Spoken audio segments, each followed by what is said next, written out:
The wagon wheels snapped clean through on the frozen mud, 2 miles outside of Colfax, California. And Zara Hartwell knew with absolute certainty that she was going to die out here in these God-forsaken mountains. It was December of 1876, and the winter had come early and vicious to the Sierra Nevada foothills. Zara sat in the tilted wagon, her breath forming clouds in the bitter air, and felt the last reserves of her strength beginning to fade. She had been traveling for 3 weeks since leaving Sacramento, determined to reach the small cabin her uncle had left her in his will. He had died 6 months prior, and the lawyer's letter had been clear. The property was hers, but she needed to claim it before the new year or it would be sold for back taxes. At 22 years old, Zara had nothing left in Sacramento. Her parents had died of fever 2 years ago, and the boarding house where she had been working had closed its doors when the owner ran off with a gambler.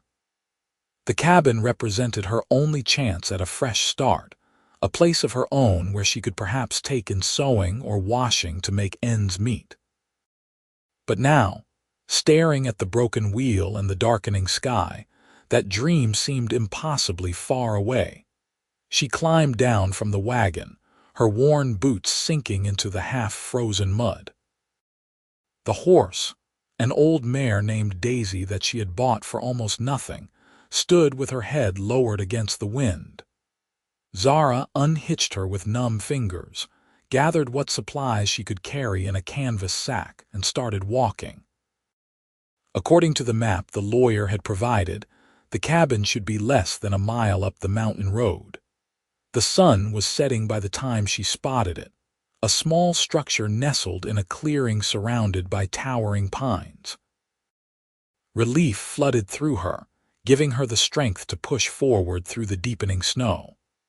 The cabin was smaller than she had imagined, with a single room and a stone chimney rising from one side. But it had a door and walls and a roof, and right now that was all that mattered. The door was stuck, swollen from moisture, but she threw her shoulder against it until it gave way with a groan. The interior was dark and smelled of dust and mouse droppings. There was a crude bed frame in one corner, a table with 2 chairs, and a cast iron stove near the chimney.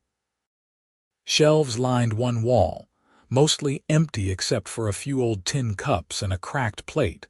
Zara dropped her sack and immediately went to the stove, desperate for warmth. Her hands were so cold they had gone past pain into numbness. She opened the stove door and found it empty, not even ash remaining from the last fire. She looked around frantically for firewood, checking every corner of the small cabin, but found nothing. Not a single stick, not a splinter, nothing. Her heart sank. Outside, the temperature was dropping rapidly as night fell. She had matches in her supplies, but nothing to burn. She wrapped herself in the 2 thin blankets she had brought and sat on the edge of the bed frame, trying to think. She could break up the table or chairs, but that would only give her enough fuel for a night or 2 at most. And then what? The wind picked up, howling around the cabin walls and finding every crack and gap. Zara pulled the blankets tighter and felt tears sting her eyes. She had come so far, fought so hard to get here, and now she was going to freeze to death in her own cabin. She must have dozed off despite the cold, because she woke with a start to the sound of footsteps crunching in the snow outside. Fear jolted through her. She was alone in the wilderness, and she had no weapon except a small knife she used for cutting thread. The footsteps came closer, and then there was a knock at the door. "Hello in there," a man's voice called out. "Saw smoke from your chimney and thought I would check if you needed anything." Zara frowned in confusion. There was no smoke from her chimney. She had no fire. She stood up slowly, the blanket still wrapped around her shoulders, and crept to the door. "There is no smoke," she called back, her voice hoarse from cold and disuse. There was a pause. "You are right, my mistake. But I can tell someone is in there." This cabin has been empty for months. You are Henry Hartwell's niece, I am guessing." Zara hesitated. "How do you know that? Small town. Word gets around when property changes hands. Name is Owen Irving. I have a ranch about 3 miles south of here." "Are you all right in there? It is getting mighty cold." Something in his voice made Zara trust him, or perhaps it was simply that she was too desperate to care anymore. She opened the door. The man standing on her threshold was tall and broad-shouldered, with dark hair that needed cutting and eyes that were somewhere between blue and gray. He wore a heavy sheepskin coat and a wide-brimmed hat dusted with snow. He looked to be in his mid-20s, with a strong jaw and weathered skin that spoke of years spent outdoors. When he saw her, his expression shifted from curiosity to concern. "You are half frozen," he said bluntly. "Where is your fire?" "There is no wood," Zara said, and hated how weak her voice sounded. Owen looked past her into the cabin, then back at her face. "You have been here since when?" "I arrived just before dark. My wagon broke down on the road." He swore under his breath, not apologizing for the language. "You will not make it through the night like this. Come down to my ranch. You can stay there until we get you sorted out." Zara shook her head. "I cannot. I need to be here.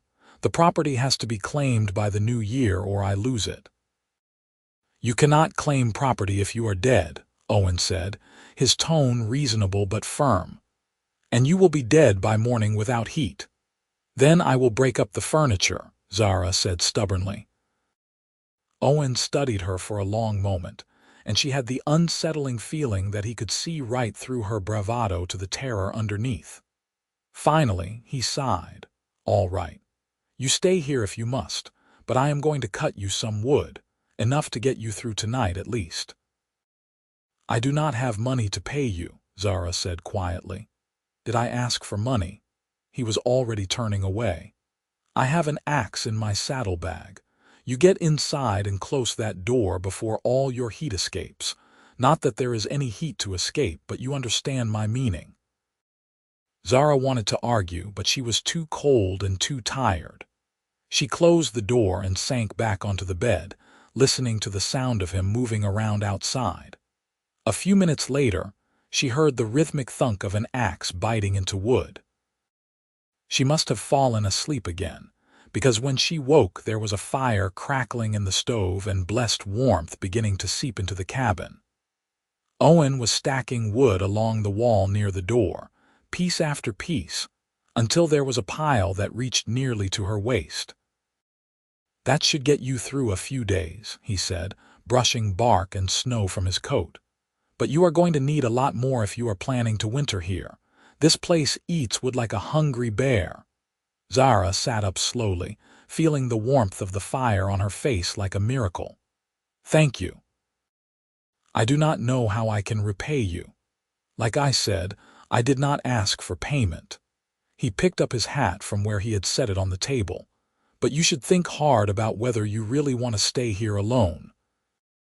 Winter in these mountains is not forgiving, especially for someone who does not know the country." "I do not have anywhere else to go," Zara said simply. Something flickered in his eyes, something that might have been understanding or sympathy. "Well then, I will come back tomorrow with more wood. You need enough to last until spring, and that means a lot of chopping." "You do not have to do that," Zara said, even though the relief she felt at his words was overwhelming. "I know I do not have to, but your Uncle Henry was a decent man. He helped me out when I first came to these parts, gave me advice on where to graze my cattle and which streams ran year-round. I figure I owe his kin a good turn." He settled his hat on his head. "Get some food in you if you have any, and get some proper sleep. I will be back around midday tomorrow."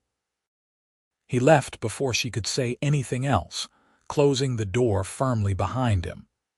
Zara listened to his footsteps retreating, then the sound of a horse moving away through the snow. She looked at the pile of wood, then at the fire burning in the stove, and felt something loosen in her chest that she had not realized was clenched tight. She ate a cold supper of hard bread and dried beef from her supplies, not wanting to use up the wood by opening the stove to cook.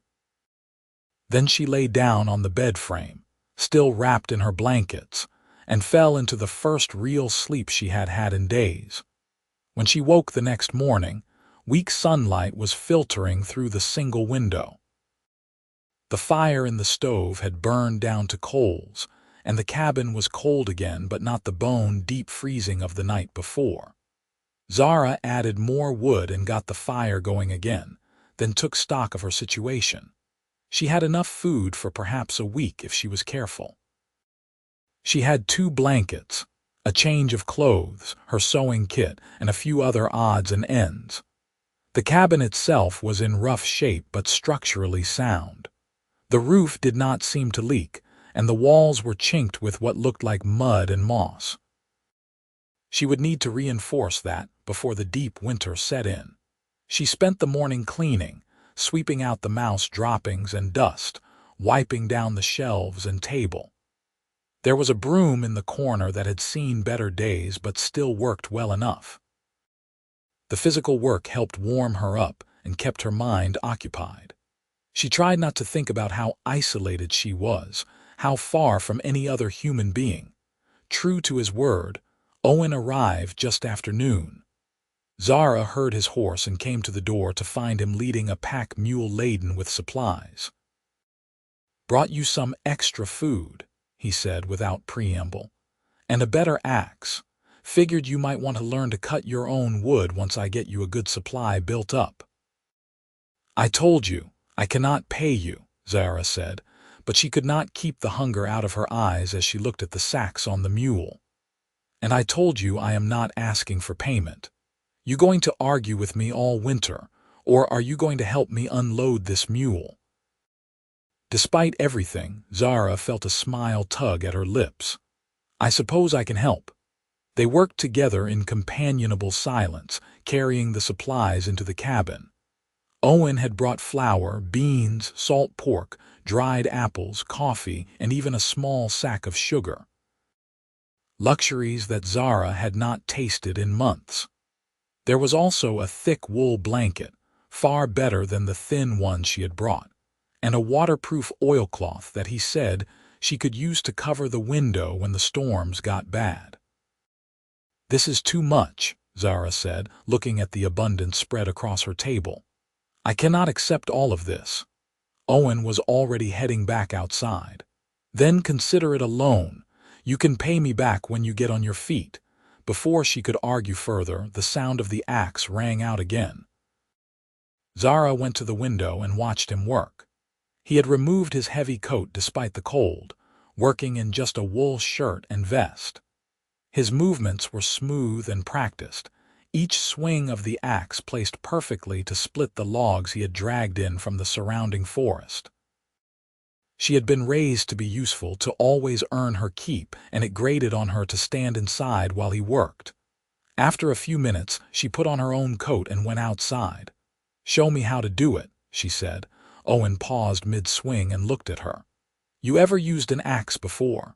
"No." "But I can learn." He studied her for a moment, then nodded. "All right, but we are going to start with a smaller axe and lighter logs. No point in you losing a foot your first day."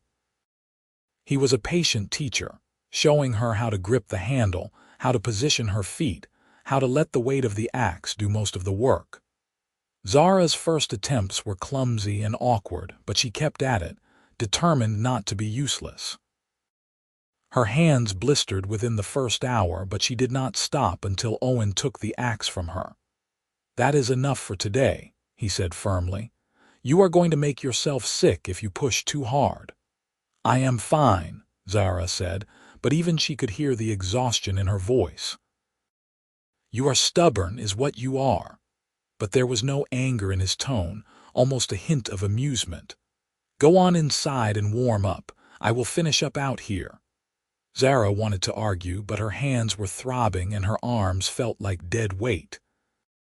She went inside and held her palms up to the fire, hissing at the sting. She had been foolish to work so hard without gloves, but she had not wanted to seem weak in front of Owen. When he came in an hour later, stamping snow from his boots, the pile of wood outside had grown considerably. He took one look at her hands and shook his head. "Let me see those," he said, coming over to where she sat by the stove. "They are fine," Zara said, but she let him take her hands in his.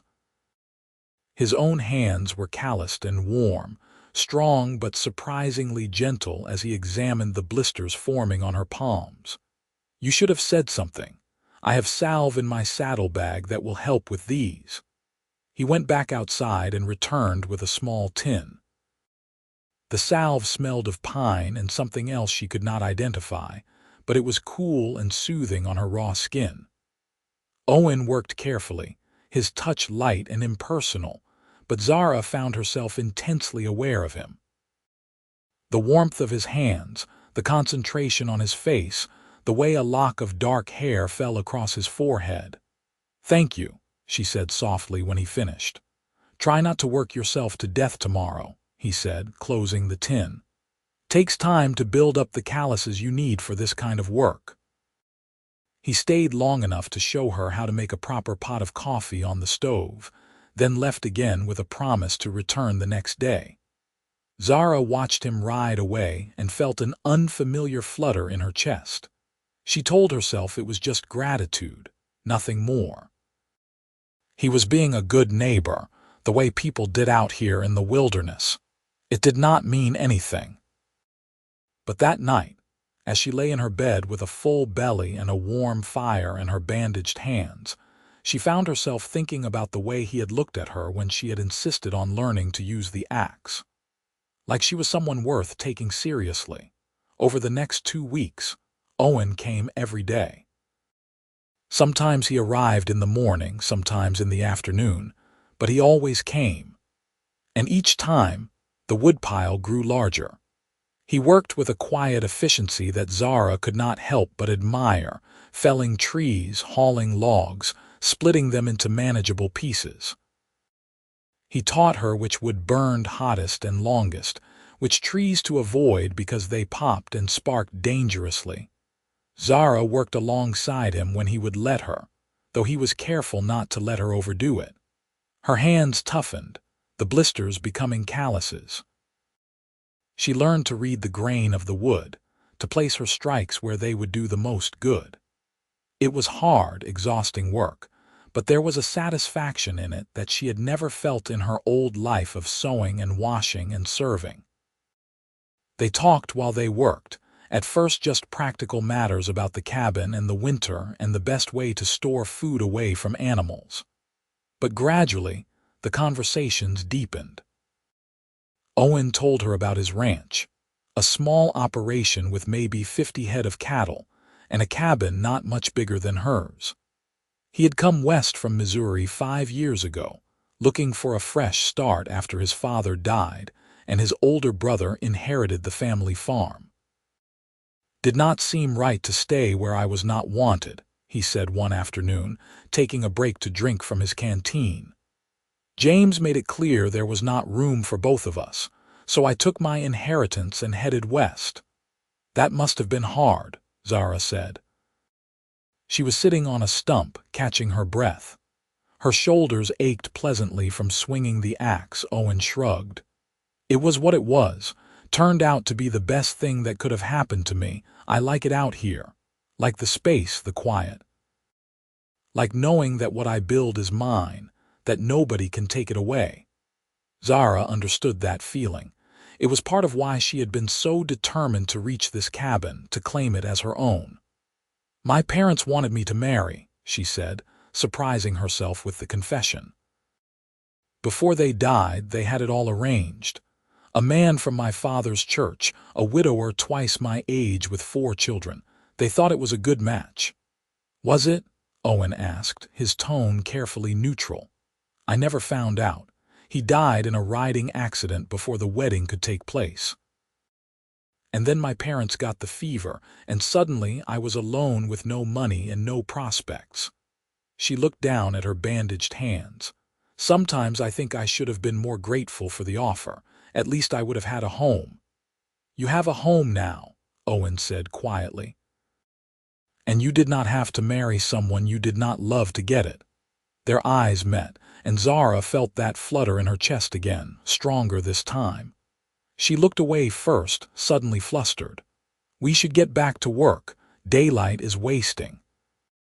By the end of the second week, the woodpile was taller than Zara and stretched along the entire wall of the cabin. Owen stepped back to survey their work, wiping sweat from his forehead despite the cold. "That should do it," he said with satisfaction. "That is enough to get you through to spring, as long as you are smart about how you burn it." Zara looked at the massive pile and felt her throat tighten. "I do not know how to thank you. You have done so much, and I have given you nothing in return." "You have worked right alongside me," Owen said. "That is not nothing. And besides, I have enjoyed the company. Gets lonely out here sometimes, just me and the cattle." "You could stay for supper," Zara heard herself say. "It is the least I can offer." "I can make a stew with some of that salt pork you brought." Owen hesitated, and for a moment Zara thought he would refuse. But then he smiled, a real smile that crinkled the corners of his eyes and made him look younger. "I would like that, thank you." They went inside together, and Zara busied herself with preparing the meal while Owen added wood to the fire. The cabin felt different with him in it, smaller but also warmer, more alive. She found herself intensely aware of his presence, the way he moved, the sound of his breathing. The stew was simple but hearty, thick with beans and chunks of pork and the dried vegetables Owen had brought. They ate at the small table, sitting across from each other, and the conversation flowed easily. Owen told her about some of the other families in the area, the Johnsons who had a spread to the east, the Morales family who ran a small trading post in town. Zara told him about Sacramento, about her parents and the boarding house and the strange sense of relief she had felt when she left it all behind. "Does that make me a terrible person?" she asked. "To feel relieved that my old life is over. It makes you human," Owen said. "There is nothing wrong with wanting something better, something that is yours." After dinner, Owen helped her clean up, and then he lingered by the door as if reluctant to leave. "I should head out. Got to check on the herd tomorrow, make sure none of them have wandered off. Will you come back?" Zara asked, then immediately felt foolish. "I mean if you need anything, or if you are in the area." "I will come back," Owen said, and there was a warmth in his eyes that made her heart skip. "You can count on that." He left, and Zara stood in the doorway watching him ride away into the dusk. The cold air bit at her face, but she did not move until he was out of sight. The next few days were strange without him. Zara kept herself busy, sewing a new curtain for the window, reinforcing the chinking in the walls, organizing her supplies. But she found herself listening for the sound of hoofbeats, looking up hopefully every time the wind rattled the door. It was 5 days before Owen returned, and when Zara opened the door to his knock, she felt a rush of relief so strong it surprised her. "Sorry I have been away," he said, stomping snow from his boots. "Had some trouble with a mountain lion going after the calves. Spent the last 3 nights camped out with the herd." "Did you catch it?" Zara asked, ushering him inside. "Managed to scare it off. Do not think it will be back." He looked around the cabin, taking in the improvements she had made. "You have been busy." "I had to do something to keep from going mad with boredom," Zara said, then immediately regretted it. "Not that I am not grateful for the solitude, it is just different from what I am used to." "I understand. It takes time to adjust to the quiet out here." He paused, then said, "Actually, I came to ask if you might want to come down to the ranch for Christmas.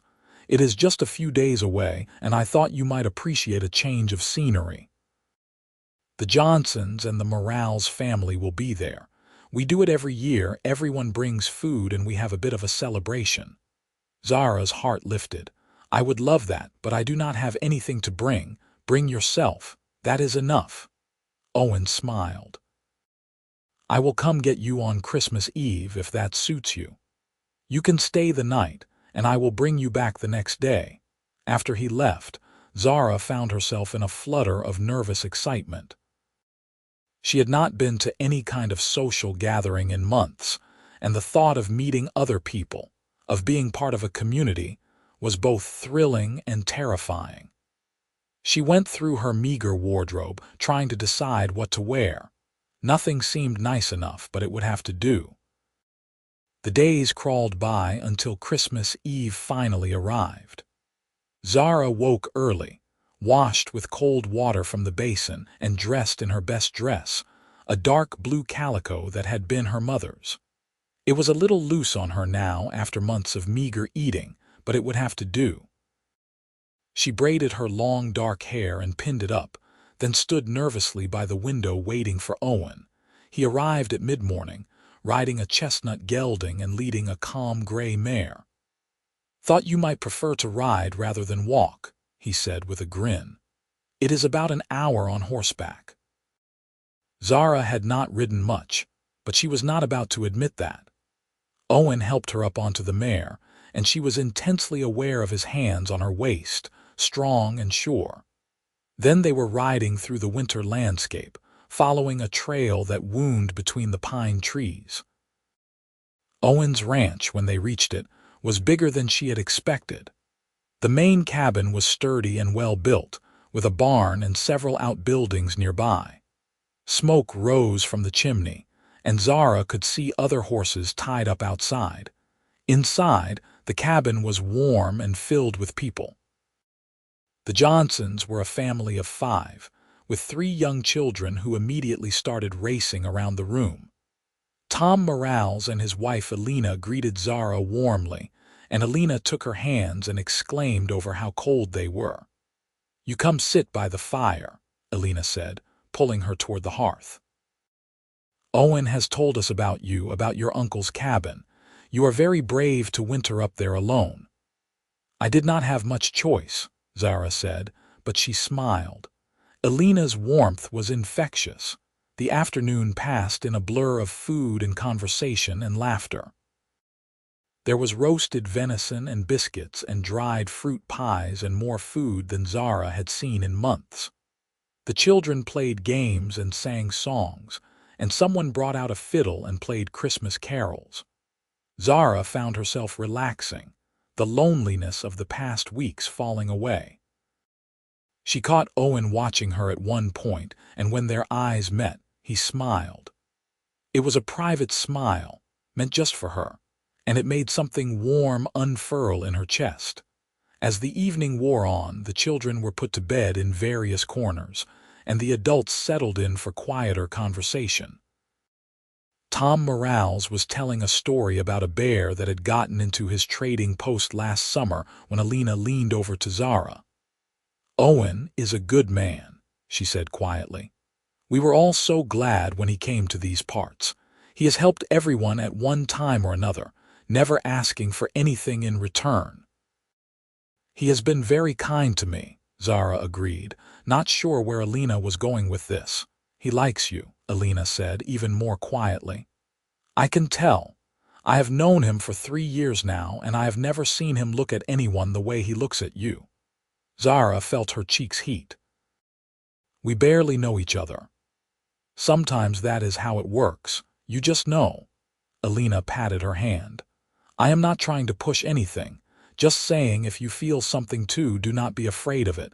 Life is too short and too hard out here to waste time. Later, when most of the guests had left and the Johnsons had bedded down in the barn, Owen walked Zara outside to look at the stars. The sky was clear and cold, vast and sprinkled with more stars than she had ever seen in Sacramento. It is beautiful, Zara said softly, her breath misting in the air. It is, Owen agreed, but when she glanced at him, he was looking at her, not the sky. Owen, she started, then stopped, not sure what she wanted to say. "I am glad you came today," he said. "I have been thinking about you. A lot." Her heart was pounding now. "I have been thinking about you too." He stepped closer, and suddenly the space between them felt charged with possibility. "Zara, I know we have not known each other long, and I know you came out here looking for independence, for a life of your own. I respect that, but I want you to know that I care about you, more than I probably should." "Why should you not?" Zara asked, looking up at him. "Because you deserve better than a cowboy with a small ranch and big dreams, because you have been through so much already. Because I have nothing to offer you except hard work and an uncertain future." "You chopped me enough wood to last the winter," Zara said, and her voice was shaking. "You brought me food when I had none. You taught me to be strong when I felt weak. You made me feel less alone." "That is not nothing, Owen. That is everything." He reached up slowly, giving her time to pull away, and cupped her face in his hand.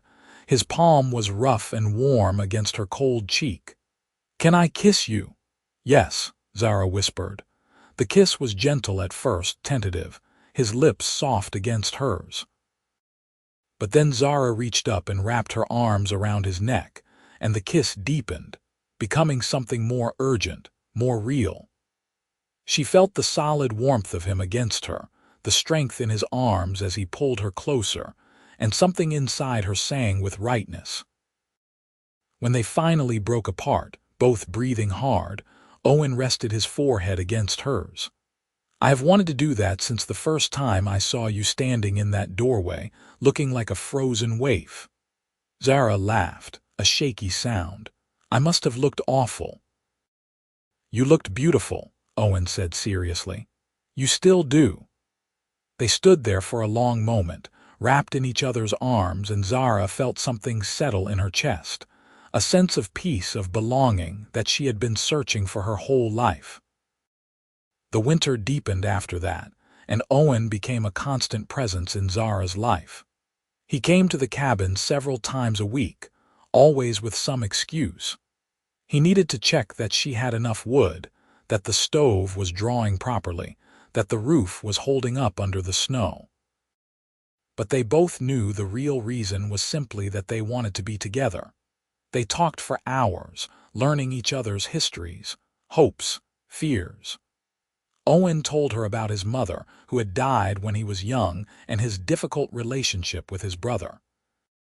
Zara told him about her dreams of having a real home, a family of her own, something stable and permanent after years of uncertainty. "You have the home now," Owen pointed out one afternoon. They were sitting by the fire, Zara mending one of his shirts while he whittled a piece of wood into what was slowly becoming a spoon.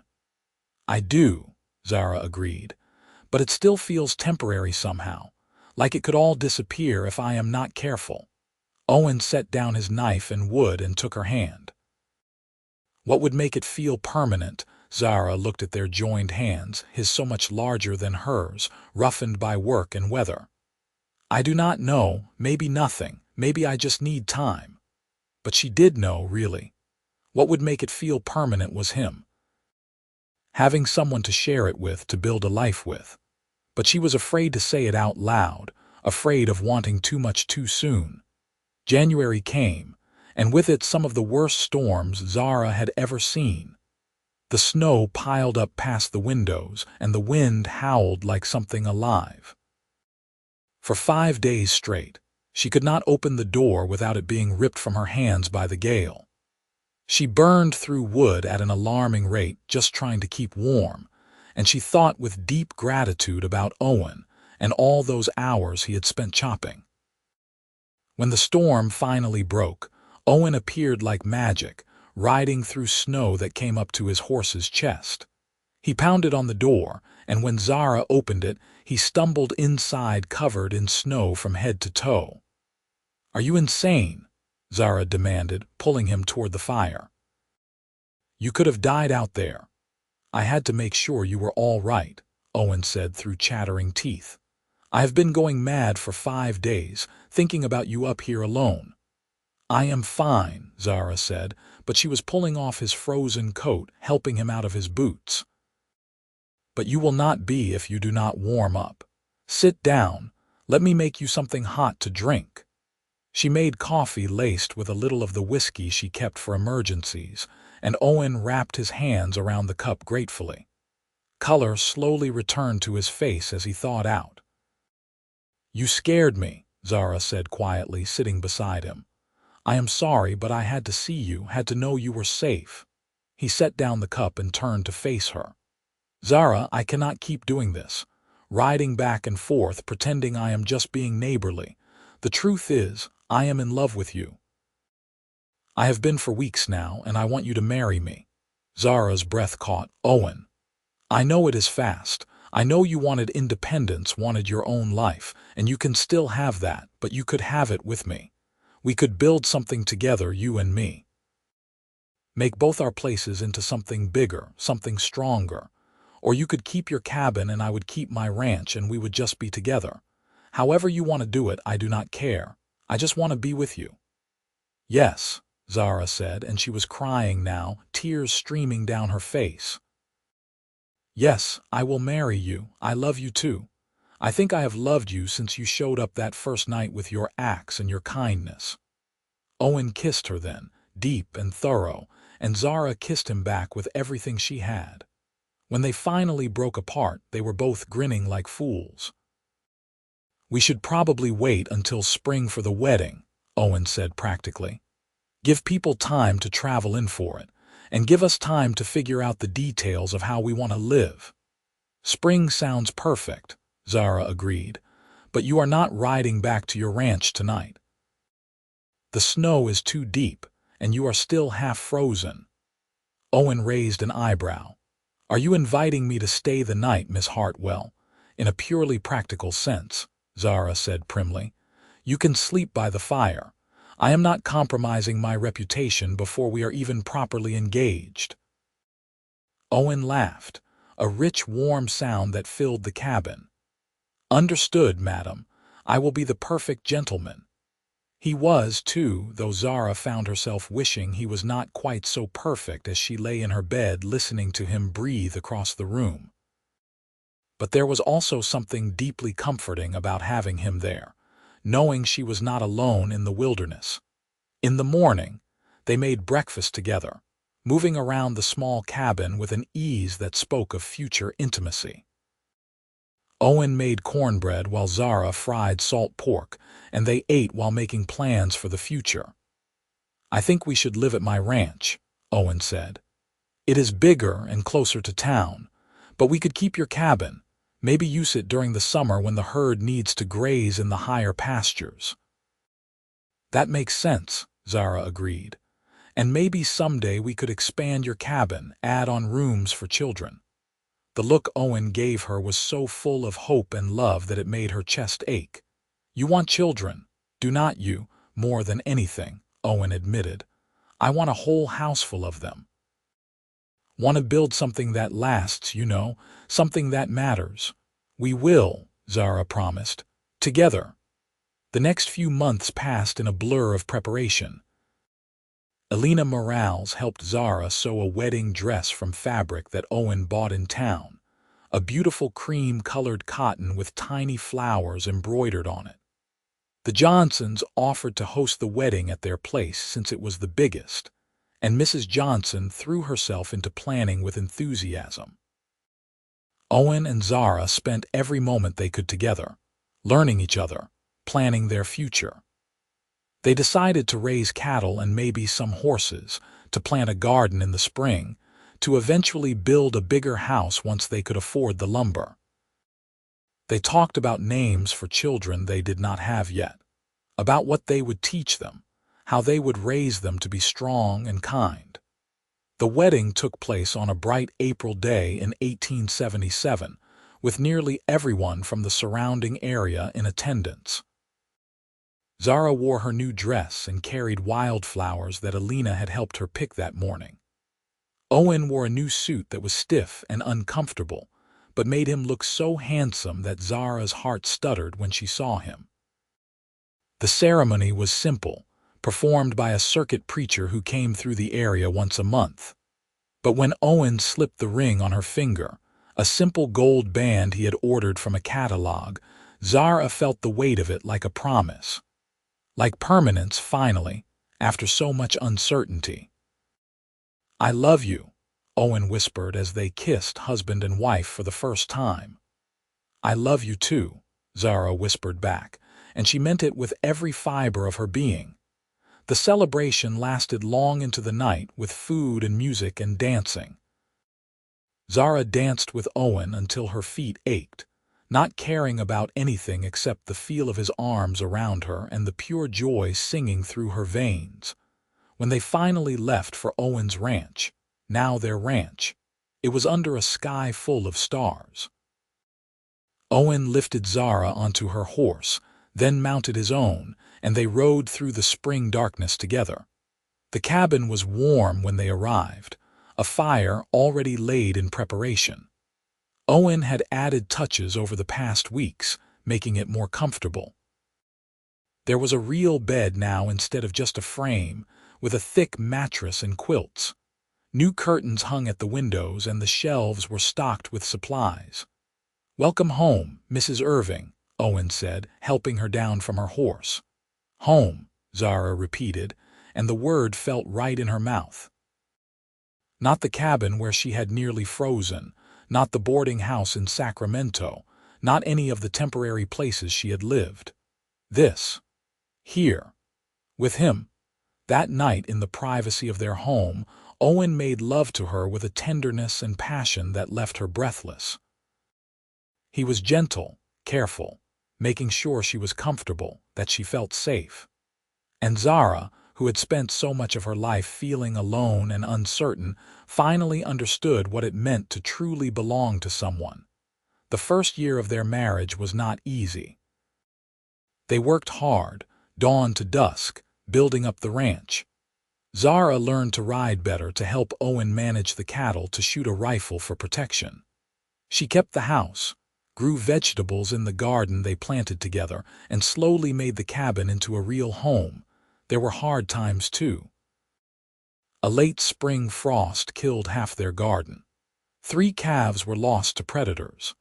Zara had a miscarriage in the fall, losing a baby she had not even known she was carrying, and spent days in bed weeping while Owen held her and whispered that they would try again, that they had time. But there were also moments of pure happiness. Watching the sunrise together over the mountains, celebrating when the cattle sold well at market, dancing in the kitchen to no music except what they made themselves. Learning each other's bodies, each other's hearts, with the slow certainty of people who knew they had all the time in the world. In the summer of 1878, Zara realized she was pregnant again. This time she told Owen right away, and she saw the joy mixed with fear in his eyes. "We will be careful this time," he promised. "You will rest more, let me handle the heavy work." "I am not made of glass," Zara protested, but she was careful too. She wanted this baby desperately, wanted to give Owen the family he dreamed of. The pregnancy was long and sometimes difficult.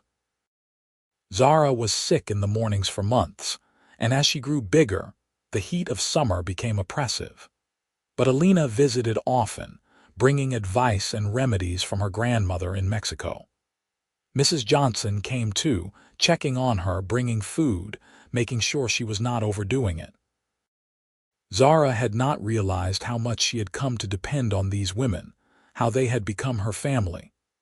She thought of herself that first winter, alone and scared in a frozen cabin, and marveled at how much had changed. In February of 1879, on a night when the snow was falling soft and steady, Zara went into labor. Owen rode through the storm to fetch Alina, who had helped deliver more babies than anyone else in the area.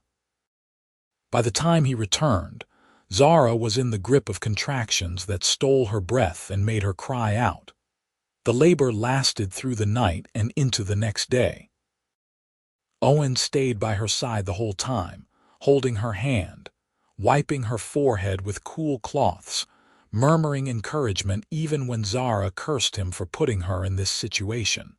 Finally, as the afternoon light was beginning to fade, Elena said, "One more push, Querida. You can do this." Zara pushed with everything she had left, and suddenly there was a new sound in the cabin. A baby's cry, high and indignant and absolutely perfect. "A boy," Elena announced, wrapping the baby in clean blankets. "A big, healthy boy."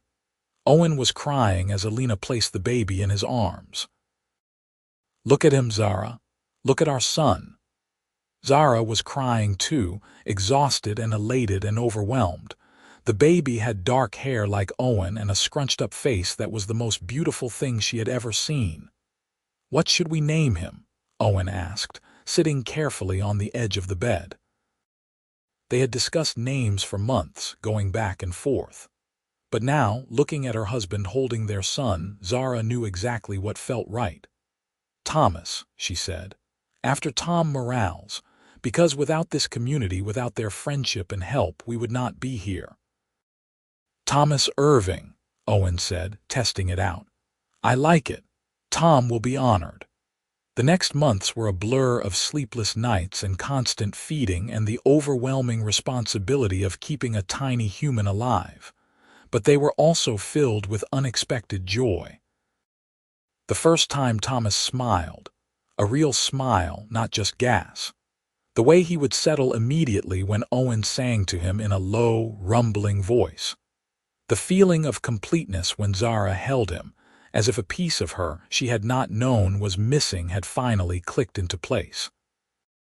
The ranch continued to grow. With careful management and a lot of hard work, Owen was able to expand the herd.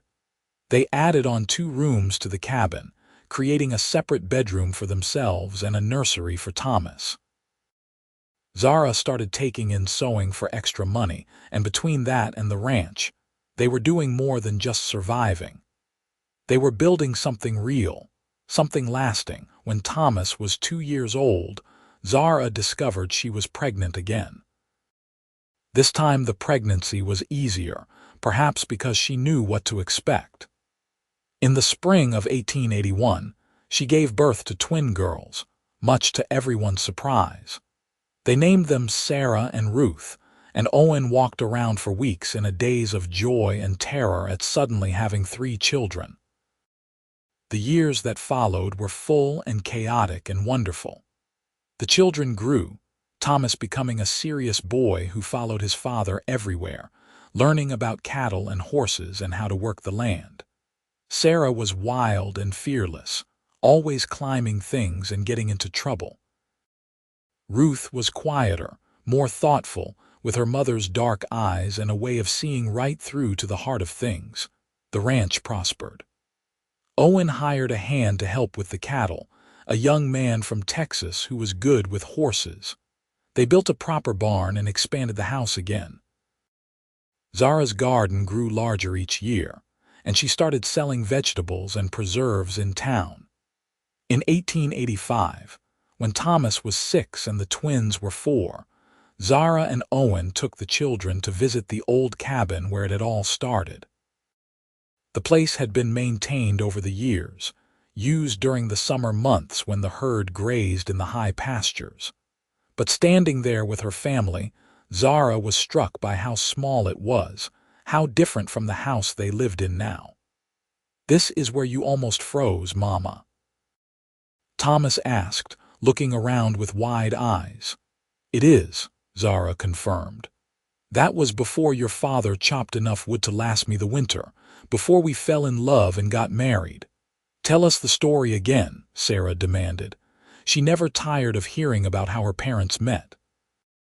So Zara told them, with Owen filling in details, about the broken wagon and the empty cabin and the cowboy who showed up with an axe and a kind heart. About learning to chop wood and falling in love over shared meals and conversations by the fire. About a Christmas party and a kiss under the stars. "That is so romantic," Ruth sighed, even though she was only 4 and could not possibly understand what romance really meant. "It was," Owen agreed, slipping his arm around Zara's waist. Still is. They had more children in the years that followed. Another boy, Daniel, born in 1887. And finally, in 1889, a daughter they named Alina after the woman who had become like a sister to Zara. Life was not always easy. There were droughts and harsh winters and years when the cattle prices plummeted and money was tight. There was sickness, too. Daniel caught pneumonia when he was 3 and nearly died. And for weeks, Zara and Owen took turns sitting up with him through the night. But he pulled through, and the family endured through it all. Zara and Owen's love deepened. It was not always the passionate romance of their early days, though there were still moments of that too. But it became something richer, more complex. It was the look Owen gave her across a crowded room at a town social, full of shared memories and understanding. It was the way Zara still reached for his hand when she was worried or scared, knowing he would be there. It was building a life together, day by day, choice by choice, through good times and bad. In 1895, nearly 20 years after that first winter when Zara had nearly frozen in a cabin without firewood, she stood on the porch of their home watching the sunset. The house was large now, added onto so many times it sprawled across the hillside. The barn and outbuildings were neat and well maintained. The pastures were full of healthy cattle, and in the distance she could see Thomas, now 16, working with the horses he was training. Inside the house, she could hear the younger children arguing over something, probably whose turn it was to set the table. Owen was in the barn finishing up the evening chores. In a little while, they would all sit down to dinner together, sharing the events of the day, making plans for tomorrow.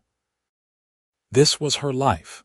This was what she had built, what she and Owen had created together out of nothing but determination and love and an act of kindness on a cold winter night. "You look deep in thought," Owen said, coming up behind her and wrapping his arms around her waist. He rested his chin on top of her head, and they stood together watching the colors paint the sky. "I was just thinking about how far we have come," Zara said, leaning back against his solid warmth. "Do you remember that first night, when you showed up at my cabin with your axe?" "Of course I remember. That was the night my life really began." Owen turned her in his arms so she was facing him. At 41, he had some gray in his dark hair and lines around his eyes from years of squinting into the sun. But to Zara, he was still the most handsome man she had ever seen. "Best decision I ever made, chopping that wood for you." "Best decision I ever made was letting you," Zara replied, and she stood on her toes to kiss him. "Ma, Pa, dinner's ready," Sarah's voice called from inside the house. They broke apart, smiling. "We should go in," Owen said. "In a minute," Zara said, holding him close. "I just want to stand here with you for one more minute." So they did, wrapped in each other's arms as the sun set and the stars began to emerge. Inside, their children waited. The life they had built together waited. But for this moment, there was just the two of them, the cowboy and the woman he had saved, who had saved him right back. Later that night, after the children were in bed and the house was quiet, Zara and Owen lay in their own bed talking softly. It was a ritual they had maintained throughout their marriage, this time to connect and share before sleep claimed them. "Thomas wants to start his own herd next spring," Owen said. "Thinks he is ready to begin building toward his own place. He is almost 17. "That is the same age you were when you left Missouri, is it not?" Zara pointed out. "It was. But he will have more than I did. We will help him get started, make sure he has what he needs." Owen was quiet for a moment. "Strange to think of our children growing up, starting their own lives." "We have a few more years with most of them," Zara said. "And even when they are grown, they will still need us. That is how it works." "Did you ever imagine this?" Owen asked. "When you were shivering in that cabin that first winter, did you imagine you would end up here with all of this?" "No," Zara admitted. "I thought I would be lucky to survive the winter, let alone build a life. But then you showed up with your axe and your kindness, and everything changed." "I am glad I found you," Owen said softly. "I cannot imagine my life without you in it." "You do not have to imagine it," Zara said, kissing him. "I am here, and I am not going anywhere." They made love that night with the practiced ease of two people who knew each other's bodies as well as their own, but also with the tenderness and passion that had never quite faded. Afterward, curled together in the darkness, Zara felt the same sense of peace and rightness that she had felt on their wedding night all those years ago. This was home. Not just the house, not just the land, but this, them, together. The years continued to unfold. Thomas did start his own small herd, though he stayed close, building a cabin on the far end of the property. The twins grew into young women, Sarah still wild and rebellious, Ruth still thoughtful and deep. Daniel became the best horseman in the family, with a gift for gentling even the most difficult animals. And little Elena, who was not so little anymore, showed signs of having inherited her mother's skill with a needle and her father's head for business. There were weddings and grandchildren, and new faces joining the extended family that had grown up around the ranch. The community that had welcomed Zara that first Christmas remained strong, everyone helping each other through the hard times and celebrating together during the good times. Owen's hair went completely gray, and Zara found silver threads in her own dark hair. They moved a little slower, their joints stiff on cold mornings. But they still rode out together when they could, checking on the herd, maintaining the fences, keeping the ranch running. On a clear winter day in 1900, Zara found herself once again at the old cabin high in the mountains. They had come up to check on it after a series of storms, wanting to make sure the roof was still sound. It was just the two of them this time, the children all occupied with their own lives and responsibilities. Inside the cabin, everything was much as it had been that first winter, though cleaner and better maintained. Zara stood by the stove and remembered what it had been like to be 22 years old, alone and terrified, convinced she was going to die. "You saved my life, you know," she said to Owen, who was inspecting the chimney. "That night you showed up here. I would not have made it through the winter without you." Owen came over and took her hand. "You saved mine too. I did not even know I was dying inside until I met you, until I had someone to live for besides just surviving." They were both quiet for a moment, lost in memories. "Do you ever regret it?" Zara asked. "Tying yourself to me, taking on all the responsibility." Owen looked at her like she had lost her mind. "Regret it? Zara, you are the best thing that ever happened to me. You and the children and the life we have built, that is everything. That is all I have ever wanted." "I feel the same way," Zara said, and her voice was thick with emotion. "I just wanted you to know that, in case I do not say it enough." "You show me every day," Owen said, pulling her close. "In 1,000 small ways, that is more than enough." They returned to the main house that evening to find it full of family. The children had organized a surprise gathering for Zara and Owen's 23rd wedding anniversary, though the actual date was not for another few months. But it did not matter. What mattered was the table laden with food, the grandchildren running around, the laughter and love that filled every corner of their home. "Speech," Thomas called out, and soon everyone was chanting it. Owen stood, pulling Zara up with him. All right, since you are all so insistent." He looked around at the assembled faces, at the family they had created together. 23 years ago, I rode up to a cabin in a snowstorm and met a stubborn woman who refused to leave even though she had no firewood and no way to survive the winter. I was not stubborn, I was determined, Zara interjected, and everyone laughed. Determined, Owen agreed with a smile. So I chopped her enough wood to last the winter. And somewhere between all that chopping and all those conversations and all those meals we shared, I fell completely and irrevocably in love. Best thing I ever did was chop that wood. Second best thing was convincing this amazing woman to marry me. I do not remember it taking much convincing, Zara said. As I recall, I said yes immediately. You did, Owen confirmed. He lifted his glass. To my wife, who has made every day of the past 23 years worth living, to our children, who are our greatest achievement, and to all of you, our friends and family, who have helped us build this life. Thank you. To Zara and Owen. Everyone chorused, and the sound of clinking glasses filled the room. Later, much later, when everyone had finally gone home or gone to bed, Zara and Owen found themselves once again alone in their bedroom.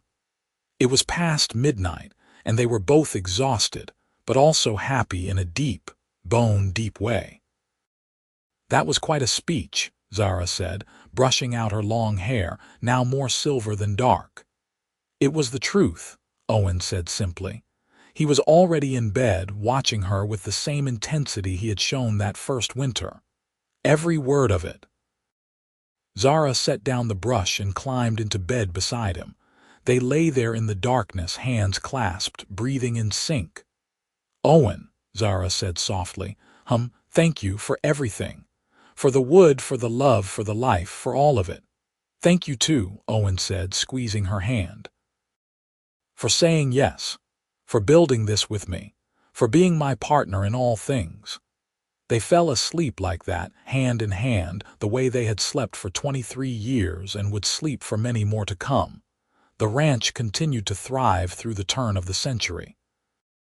Thomas took over more and more of the day-to-day operations as Owen slowed down, though Owen never really retired. He was out checking on things until the very end, always finding some excuse to saddle up and ride the property. Sarah surprised everyone by marrying a schoolteacher from town, settling down in ways no one had expected. Ruth married a rancher from the next valley over, and together they started their own successful operation. Daniel took over the horse breeding side of the business, developing a reputation for producing some of the finest stock in California. And Alina, their youngest, opened a dress shop in Colfax that became known throughout the region for its quality and style. Grandchildren came, and then great-grandchildren. The family tree spread and branched, but the roots remained strong, anchored in the love and partnership that Zara and Owen had forged that first winter. On a spring morning in 1915, when Zara was 60 and Owen was 65, they rode up to the old cabin one last time. It was harder now, their bodies not as strong as they once were. But they made it, moving slowly but steadily. Inside, someone had left wildflowers in a jar on the table. Probably one of the grandchildren who all knew the story of this place and what it meant. Hard to believe it has been almost 40 years, Zara said, looking around. It seems like another lifetime. It was another lifetime, Owen agreed. We were different people then. Were we? Zara asked. Or were we always who we are now, just waiting to find each other? Owen considered that. Maybe a little of both. You made me better, Zara, made me want to be better. You did the same for me. Zara took his hand. I was so lost when I came here, so scared. And you showed me that there was nothing to be afraid of, that I could be strong, that I could build a life worth living. They stayed at the cabin for a few hours, reminiscing, remembering. Then they rode back down to the ranch, to the family waiting there, to the life that had grown far beyond anything either of them could have imagined that first frozen winter. Owen passed away in his sleep in the winter of 1918, just shy of his 68th birthday. He had been out checking on the cattle that afternoon, had come in for supper, had kissed Zara goodnight and simply never woken up. The doctor said it was his heart, that it had finally worn out after a lifetime of hard work and hard living. Zara was devastated, but not broken. They had had 41 years together, 41 years of love and partnership, and building something meaningful. She missed him desperately, missed his presence and his voice and the way he always knew exactly what she needed. But she also knew that what they had built together would endure. The family gathered for the funeral, 3 generations strong. They buried Owen on a hillside overlooking the ranch, with a view of the mountains where that old cabin still stood. The headstone was simple. Owen Irving, beloved husband, father, grandfather, a man who gave everything. Zara lived for another 12 years, surrounded by her children and grandchildren and great-grandchildren. She remained sharp and active until the very end, still sewing, still gardening, still offering advice to anyone who asked. She told and retold the story of how she met Owen, how he had chopped enough wood for the winter, and somehow chopped his way right into her heart. When she died in 1930 at the age of 75, they buried her next to Owen on that same hillside. Her headstone read, Zara Irving, beloved wife, mother, grandmother, a woman who built a legacy. The ranch continued through the generations, passing from Thomas to his children and eventually to their children. The old cabin in the mountains was preserved as a family landmark, a reminder of where it all started. And the story of Zara and Owen, of the woman who was freezing without firewood and the cowboy who chopped enough to last the winter, became a family legend, told and retold with each generation. It was a story about kindness and courage, about taking a chance on love even when it seemed impossible. It was a story about building something from nothing, about the strength that comes from partnership, about the way one act of generosity can change the course of a life.